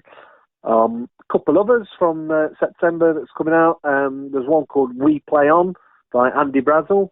He's a writer and broadcaster specialising in European football. Yeah. You may recognise the name. He does a lot of on Talk Sport. Yeah, he does. Well, as well as BT. But it's about the subtitle is Shakhtar Donetsk's Fight for Ukraine, Football and Freedom. So it talks about in 2014 when the conflict in the Donbas region of Ukraine began and affected Shakhtar Donetsk. It went into exile. It basically tells the story, inevitably the story of the conflict and obviously the Russian invasion since. And it's basically, it says it's a testament to the power of football, and the will of the players. That it's ultimately a football story, but explores some of that experience and the meaning of what it was, or what it is to be a Shakhtar player through the lens of a country which is a very aggressive neighbour. De Zerbi was former manager, wasn't he? Manager of Brighton and Hove Albion. You don't hear them called Brighton and Hove Albion these days. It's just Brighton, isn't it? That's it. Excellent. Which segues really well, because I've got the next book I was going to mention is at Brighton. So this is the Seagulls' best ever season. Subtitle Volume 2. This is out through Morgan Lawrence Publishing Services. Quite a small publisher, but they've sent me a book. It's written by a guy called Tony Noble, and it's about I'm amazed how they write these books so quickly, but it's 2022, the 23 season, so they've just gone. So that's literally just come out as well. So De Zerbi, isn't it? Do I pronounce that right? Is the manager? De Zerbi, yeah. So, written by Tony Noble, a lifelong Brighton fan, season ticket holder. It's basically a match-by-match account that season. So a must-read for Seagulls, and they're a model of. I think of my club, Forest. I think everyone looks at Brighton and thinks, "Well, can we try and do what they've done?" From a club that's just grown and grown, hasn't it? Yeah, really, they've done a fantastic job. Yeah, wonderful. Tony Bloom is the guy that pulls the purse strings there, isn't he? And done a great job. As have Brentford. The recruitment of both of those clubs have been first class. Yeah. It's nice to see this. And they are, it's no disrespect, they're a smaller club, pitching it with the best and going toe to toe and knocking a few of the big boys over as well. So well done Brighton and well done Brentford as well. Long may it continue. What have we got next, my boy? Next one, Phenomenon, going back to the South. Great. The incredible career of Brazil's Ronaldo. So, the Brazilian legend. The proper Ronaldo. Everyone says that, don't they? Daniel Williamson. Well, I mean, he was... I think that Ronaldo, the Brazilian Ronaldo, was one of the great players of all time. I'm not saying that the new Ronaldo isn't as well, because he's done very well. Yeah. But I think that he was more natural, wasn't he, Ronaldo, the Brazilian one? And a shame that he had so many really, really bad injuries. He did, didn't he? Yeah, absolutely. So that looks as though it's going to be a fantastic read. Phenomenon by Daniel Williamson, the story of Ronaldo.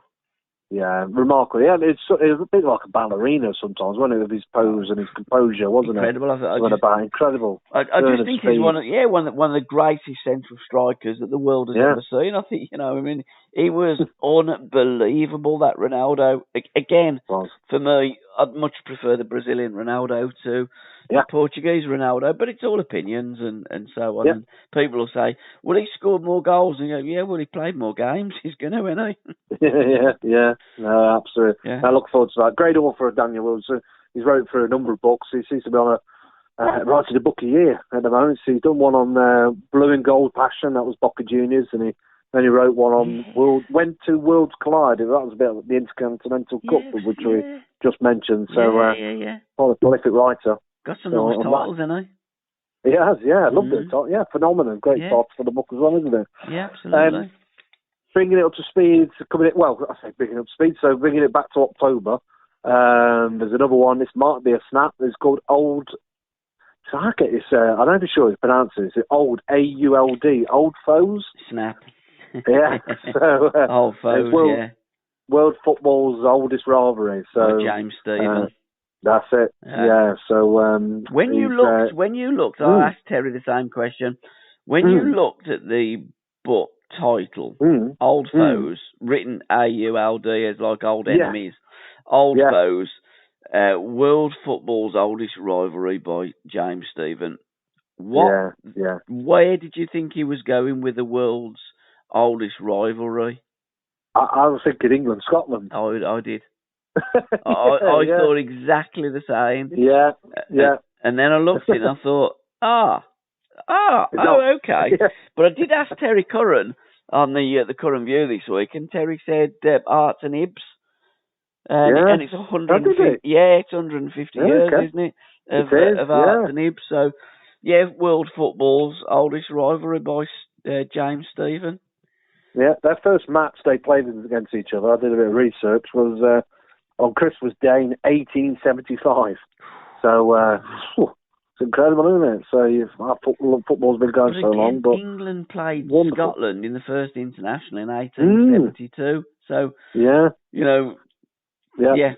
incredible history, isn't it? Over Scotland and England. So, Scotland, it is remembered. It's sometimes it's worth reminding. Scotland had such a big impact on the growth of football. So you think of the home of football, England, and all that, but my word, Scotland certainly had its, very much involved as well. So, but that's Scotland has left its indelible mark on the game of association. Yeah, that's great. Well said. Yeah. So it's a story of exhilarating highs, innovations, world firsts, and trailblazing in Europe. Plus the wretched lows of relegation, agonising near misses, and everything in between. So, but it shines a spotlight on a captivating football rivalry that's poorly understood. And I must say, when I shared that on Twitter, I sometimes look at the phone. I think, what on earth's going on? I can hear it going off. Goodness knows how many retweets and likes it's got. So you always get the inkling, you think there's a book that's going to catch the attention of people, and that one did, certainly. Get a great cover as well. It always helps. So great picture on there. So that's Old Foes. Another one coming out in October. There's a lot of books, like I say, coming out, so I could touch on a few more. Echoes of Italian Summer. Snap. Snap. Another one, yeah. Or a bit run here. And that's Italia 90, The Stories of Italia 90 by Paul Chriis. Yeah. So, Grech, isn't it? Yeah. That's it, yeah. So, but reveals some of the fascinating stories that underpinned Italia 90, which lives very much in the memory. So, absolutely. And fondly remembered for a number of reasons. I always think of the music. Like it's got Pavarotti on the front. Yeah, fantastic. Isn't it? I mean, he made opera cool, didn't he? He did. I mean, everyone, should we go to an opera? Well, no, because it's all in Italian and we don't know what's going on. But what's it? Nessun Dorma. Oh, yeah. Phenomenal. I mean, when Pavarotti sang that, you just think, oh my God, wow. And what a great tournament it was, Italia 90. Yeah. Great memories. Great stories, weren't they? Yeah, great fantastic. stories. And that song, by the way, Nessun Dorma, I always think of if you remember the subtitles, if you ever want to, the moment where your hair's got on the back of your neck, you go on YouTube and just type in BBC subtitles when they had that song when it come on. It was just like, wow, just had this, I don't know what it was. It's just great. Yeah, great connection of music and football and all that. Some of the football was not the best World Cup in the world, but some great stuff. I think of Roger Miller when he's on the front cover as well. Cameroon, dancing around a corner flag. So absolutely. Great, I mean, memories, he was about 62, wasn't he, when he done that? Exactly. Good stuff. Another one. So 1953. Snap. This is snap. Great. So it's life in football 70 years ago. Marvin Close. He actually wrote one on life 100 years ago, 1923. But this one, he's brought it. This is a unique snapshot of life and football around Queen Elizabeth's coronation year. So explore some of the matches and personalities. So and I did a bit of research again into this book, and we talk about it. 1953, it was the year when colour TV first went on sale. Yeah. Would you believe? The population was 2.6 billion. You now think it's over 8 billion. Yeah. It's just how the world's changed massively since then. It was the year as well of the famous Matthews Cup final. Blackpool beating Bolton Wanderers at Wembley. Yeah, it was the Matthews final when Stan Mortison scored a hat-trick and the only man to do it in an FA Cup final. But yeah, they're back to Stan. Nothing like stealing your thunder, however. Yeah. He had a metal plate in his head as well, Stan Mortison. Did he? Really? Yeah. Wow. Yeah. But to score a hat-trick and not really be remembered as well as someone else for that final must stick in his throat a little bit. Yeah. So, and a couple of others if we've got a bit of time. Yeah, we have, because I've still got a few to snap. Yeah, excellent. Well, the one I've got, I don't know if it's on your list, and it's not just because it's Forest, but it's the authorised biography of Ian Storymore. Hey? Yeah. What Ian was that? Storymore. Ian Storymore. What about him? Has he written a book?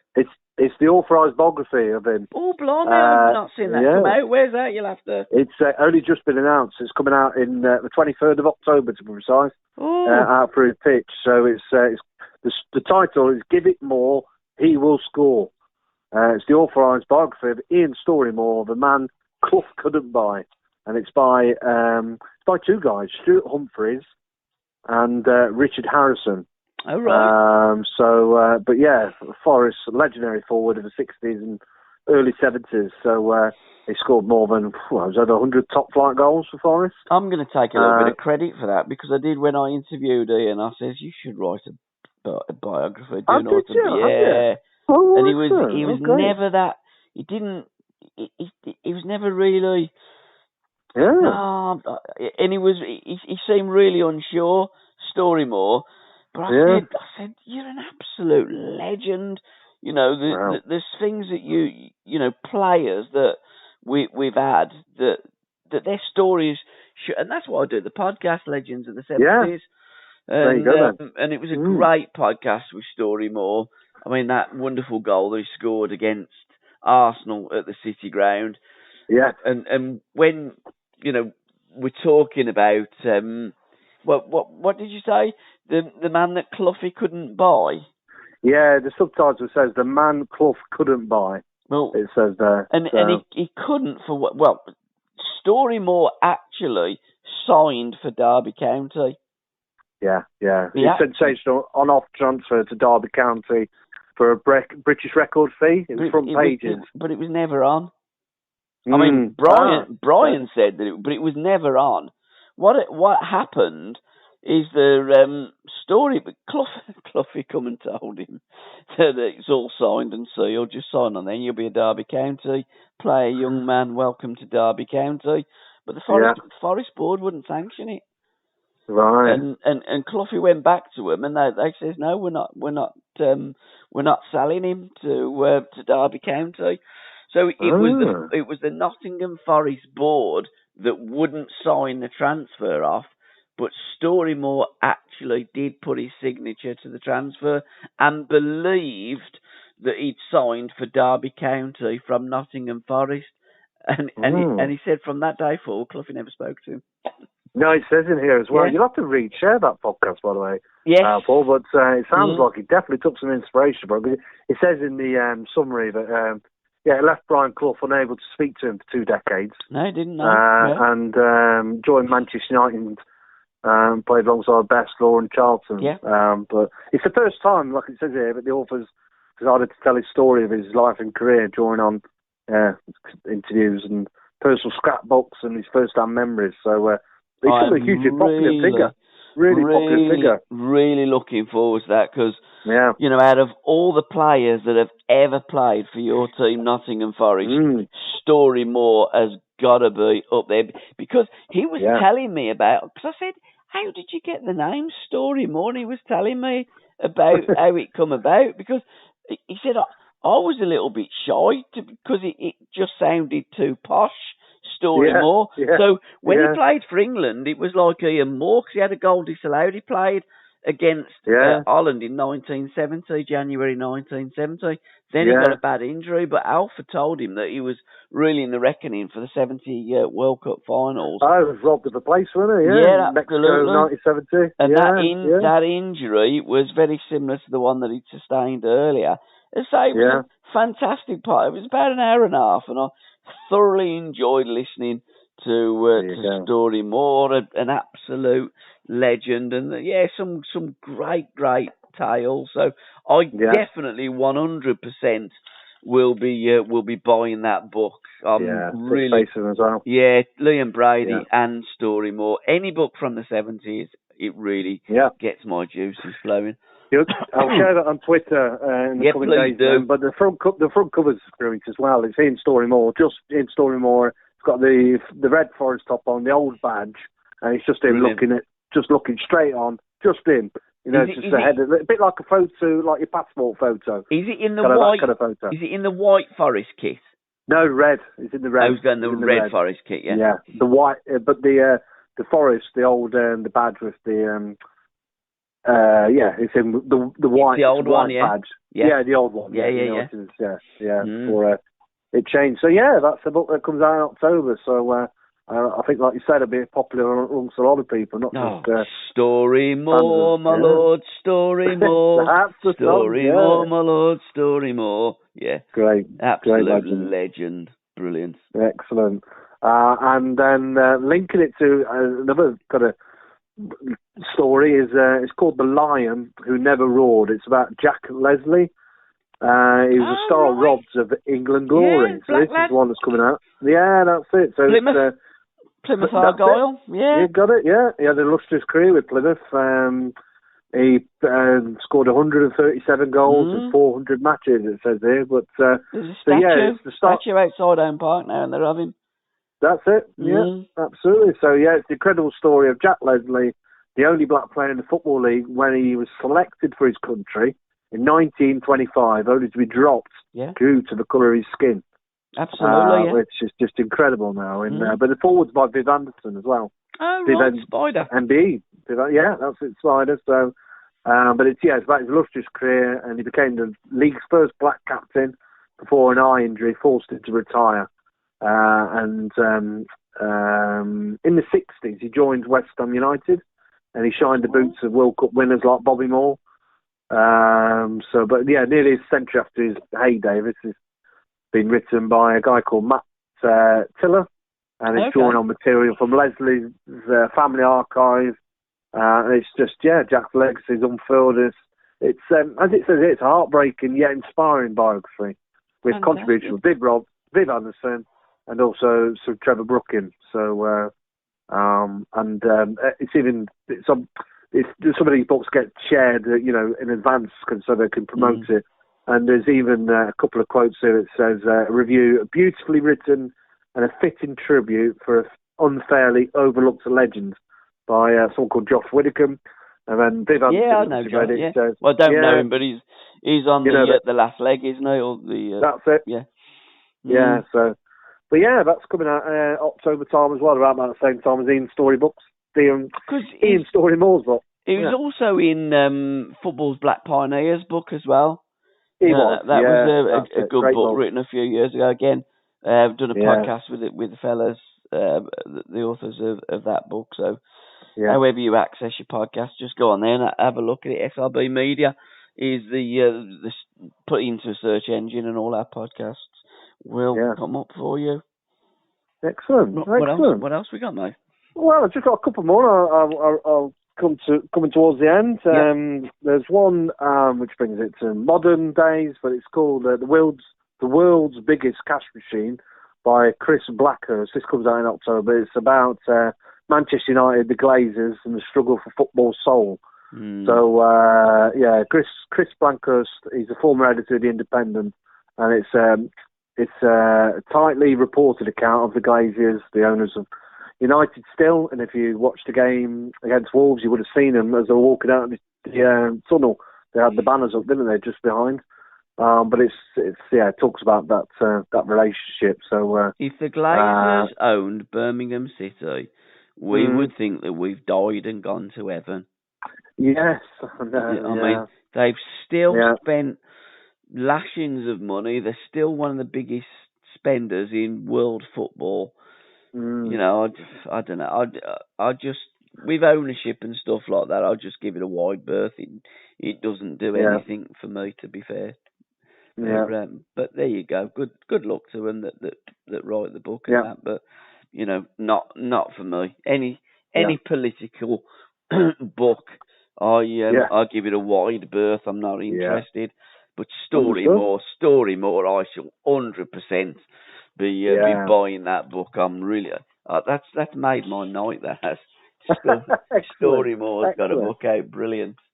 Yeah, all down to you, Paul, for that podcast. So I'll finish with two more then. If that's good with you. So one that's coming out is called Pride Before the Fall. It's by Ryan Conway. And it's about how Derby County have gone from playoff final to near extinction. So, and I'm not just choosing this. I'm not gloating, Forest fan. You know, I'm not one of those kind of things. So, you know, I missed the robbery and I missed it for a few years. I wouldn't say that to. I've been two great clubs personally. Yeah, exactly. But it's. Go on, sorry. No, I just think Derby County. I just think they're a great club. But you know, Brian Clough. You know, done wonders there. He took them from nothing to Football League champions, and in the 70s, Derby won the greatest. Then Cloughie left. Dave Mackay won the championship again in 75 with the fewest points. But, you know, when there was probably about 12 clubs that could have won the Football League championship in those days. But I've always liked Derby. And I've always liked Forest, and it's only because of one man, Brian Howard Clough. You know, I've always been a massive Cloughie fan. Absolutely. Well, this book captures the recent times, so examine, because they were, as you know, a founding member of the English Football League, two-time First Division champions, but they nearly wiped off the face of the earth with that ownership and all the goings on with Wayne Rooney when he turned up. Obviously, partnered, was it Philip Cocker, I think it was there as well? Barcelona captain, I think it was him. So I'm trying to remember, but that book covers that. Really, they almost went to literally extinction, didn't they? So and they're gradually building their way back up in League One. So that's one that's coming out in October. And the last one I'll touch on is the autobiography of John Rudge.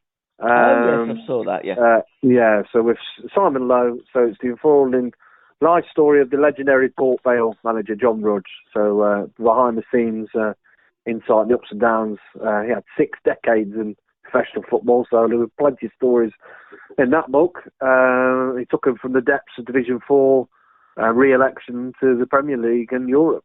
So it says in it. So and he managed him for 19 years. So against some of the players, Robbie Earle, Mark Bright, Ian Taylor, and then he then moved to. He doesn't say it. He went to Stoke, didn't he? If I remember right. I can't remember, if I'm honest, but I do remember Rudgy there at I'm not sure he was a manager, but he went. Yeah, I think he went over in some capacity. If vaguely rings a bell. So, so that's coming out. And the one bit it does catch my eye. It says it's a hilarious memoir that also reveals why a second-hand larder changed John's life, and how he signed a drag artist, and they ended up in Dennis Law's bed.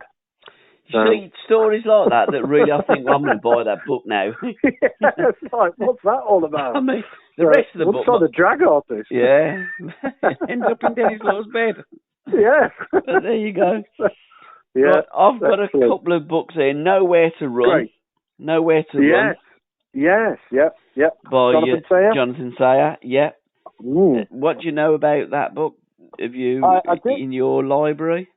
Yeah, so it's one that, again, it's only just recently, literally come out at the start of this week. So he's an award-winning comedian, Jonathan Sayer. I know he follows me as well. I've seen that. He's got a big following on Twitter, and it's had some great reviews, Nowhere to Run. There's only so many books you mentioned, so I sort of missed that one. But yeah, he read. It's basically about. He was involved in some way on Ashton United FC. I think is it Greater Manchester way, Ashton? Yeah. That way. So, But yeah, and how he was involved in the club one way or another. It sounds quite an interesting sale, because it says the subtitle is "Ridiculous Life of a Semi-Professional Football Club Chairman." So sounds an interesting story, to say the least. Yeah. But I love one of the reviews. Michael Calvin, one of the great football writers, his quotes, he puts, "Eat your heart out, Sheikh Mansour." So he's obviously there's something about his book. And actually, it's even got a quote from the great Peter Kay. Okay. It says, it's a funny, heartwarming story, packed with memorable characters that will want you to cheer him on all the way. Habit. So, yeah. So, because Peter Kay don't like football, does he? He knows nothing. I don't think he does. No, knows absolutely nothing. No. In fact, Paddy McGuinness was on TalkSport the other day, and Andy Goldstein was saying, "Get him on. If you phone him up now, do you think he'd talk to us?" He said, "No, we don't like football." and he said he was talking. This is like Paddy McGuinness. He was sitting there talking to Teddy Sheringham. He said, and Pete come in. He said, "Who's he?" Teddy Sheringham. Who's he? He's a footballer, Pete. Yeah, don't like football at all. So yeah, and the last one, I suppose it nicely ties in the Peter Kay situation. I mean, it's a book written by Paul Kay. I don't think it's any relation, but it's Cotton Cricket and Football by Billy Cook by Paul Kay.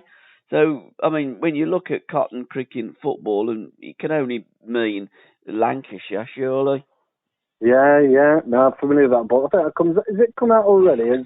I'm not sure, but I looked at it and I just thought that looks like an interesting book. You know, because the cotton mills at Lancashire and the cricket and then with the football. So, you know, I'm not too sure who Billy Cook is, but I'm sure if you buy the book, you'll find out. It's a colourful story of one of Lancashire's greatest sportsmen of the pre-war era. And it's interesting. So Paul Kay, as you say, he's the author. And he's done it. It's obviously linked because it says it's told from the perspective of his daughter, the daughter of Billy Cook, a mill worker in Burnley. So he played cricket in the golden era of gentlemen and players. But it says he was no gentleman. And he played to win and he played for the money. The money generated from the cotton mills of Lancashire. Yeah. So he played with and against some of the legends, including Sid Barnes, Archie McLaren, Larry Constantine. Not names I'm familiar with. No. But then he went on to be a hard-tackling fullback for Oldham Athletic. And he achieved some national notoriety, apparently, with his win-at-all-costs approach to football.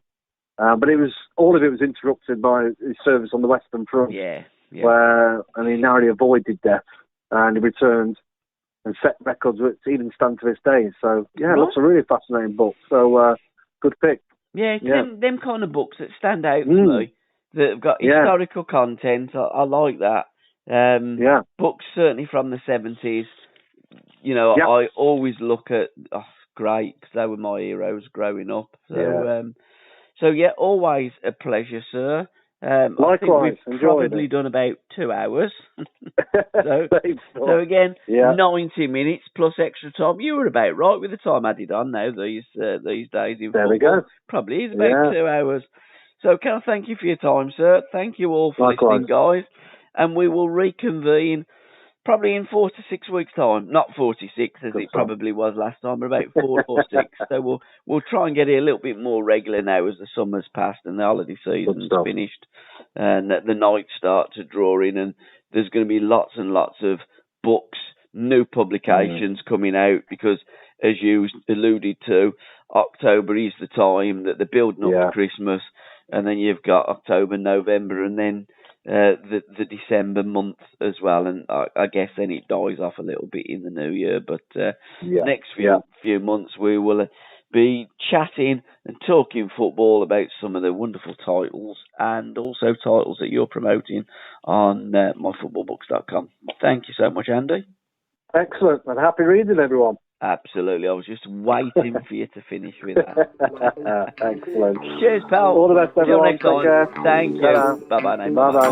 Bye-bye. Bye-bye.